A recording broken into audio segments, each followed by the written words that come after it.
Hi, my name is Adib Khan, and I serve as the Executive Director of the Delta Dental of Colorado Foundation, as well as the Vice President of Corporate Social Responsibility. We are here with Brad from the Denver Rescue Mission, who's going to talk to us a little bit about their organization and the wonderful work that they're doing.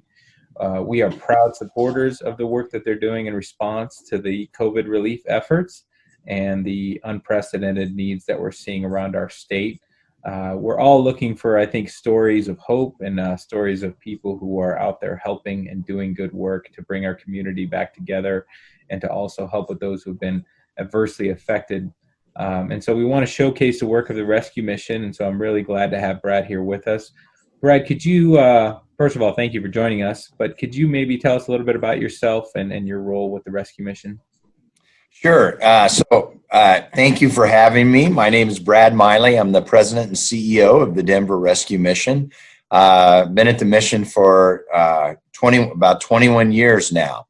And so not sure that we've ever experienced anything like what we have been experiencing of late. The Denver Rescue Mission really is the largest shelter provider in the state of Colorado and definitely in the city of Denver. We have 9 different facilities. We also operate a farm in Wellington, Colorado, as well as the Fort Collins Rescue Mission. Many people think of us of this building that we have right behind us, which is down at 23rd and Lawrence.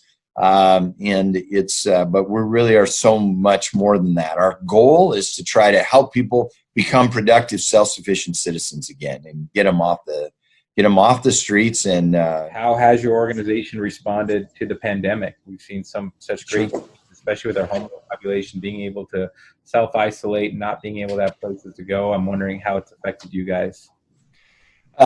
Well, it's had a big effect. Initially, what happened was there was really no way for us to socially distance our guests that come into our facilities.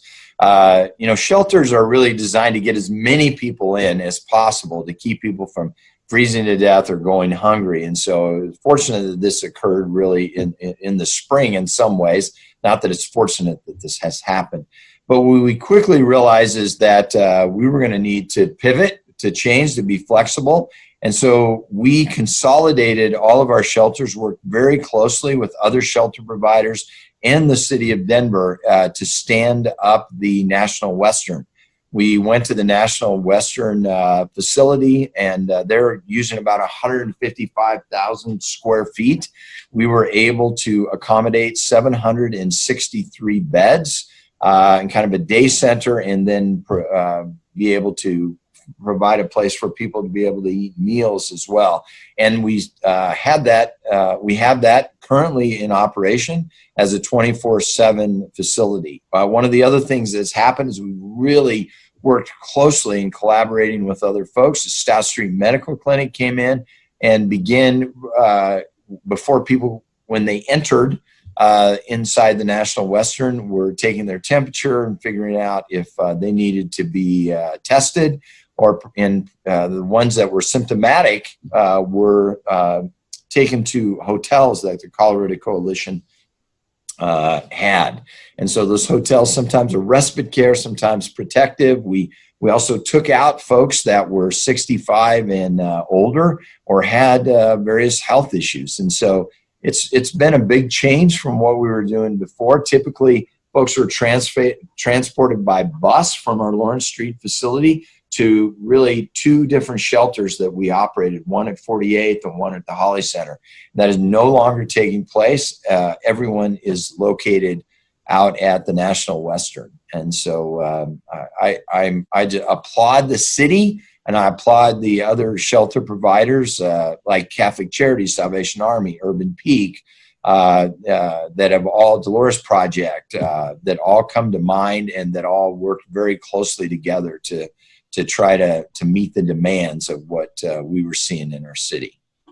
I'm wondering, have you seen an increase in the number of individuals utilizing your guys' shelter facilities, or has it been something that's been steady?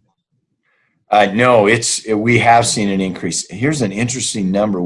I know that there's over 1,000 people that have used the National Western since it opened on April 8th that we had never seen before. You know, we're not in our system. And so now exactly where they came from, we're not certain. Are these some of these folks newly homeless? Are some of these folks coming in from the suburbs? Honestly, we don't know. We're working to try to figure that out. But yes, we've seen a great increase in the number of people. Yeah, I mean, it's so many folks struggling to pay utilities, to pay rent, people who've Yeah. lost their jobs. I mean, the needs are just increasing, and so it's no surprise that you guys have seen an increased demand for your services. I'm wondering, do you have a specific client that you've maybe been able to help during this time that you could speak to? Yeah. I want to kind of circle back to that question, if it's okay, Adib, because I think the other thing that we've done, which has been so interesting to me, is, you know, we knew that we were going to have to staff up, and because we had our 65-year-olds going home, we had people that became sick, and so we've actually hired. I have 36 temporary employees. And so these people have all been impacted in a great way. And it's a group of people you might not think about, but these are bartenders and folks running restaurants, or waitresses and waiters, and folks that have lost their jobs. And they were willing to join us in this fire because they needed jobs. They needed to put food on the table. And so there's really been about 36 of those folks, but we had 300 applicants for those positions. Wow. So this is because as we try to get this economy up again, these are folks that are really critical. But the one story that I would give you is there was a man that is 87 years old. Was in our shelter, and if you're 87 years old, you do not belong in a shelter. He was pretty immobile, and he managed to make it to the National Western. And we were fortunate to be able to work with him to get him into a hotel room that's run by the Colorado Coalition for Homeless and take him out of the shelter environment. He could not have been more pleased and happy to be able to no longer be on the street, but to be in a place where someone's checking on him, someone's trying to really work with him and help him just with his daily activities. And so, and frankly, our emergency shelter director said, she goes, I've cried a lot, but she goes, this gentleman in particular just really made me, was really special to my heart. So That's incredible. And it's just really sad to know that we have individuals 87 years old who have no place to go. And so to know that you guys are out there serving those individuals, I know is at least some level of comfort for folks, and folks who are listening to this to donate to the Denver Rescue Mission to support their work. Is there anything else that you're looking for from individuals who want to support your work, Brad, that people can do? Yeah, well, thank you. People can make financial gifts through denverrescuemission.org. You can also volunteer. If you are 65 years or younger than 65 is the way I should say it, we'd love to have you come and volunteer. We're really reliant on volunteers. We still need, non-perishable foods and that sort of thing as well. And as we get closer to the fall, we will continue to need clothes and blankets and coats and that sort of thing. All the things that, we typically think of when we try to support people who are spending time on the street. So again, thank you. Sure, absolutely. So I encourage folks to visit their website and donate and do what you can.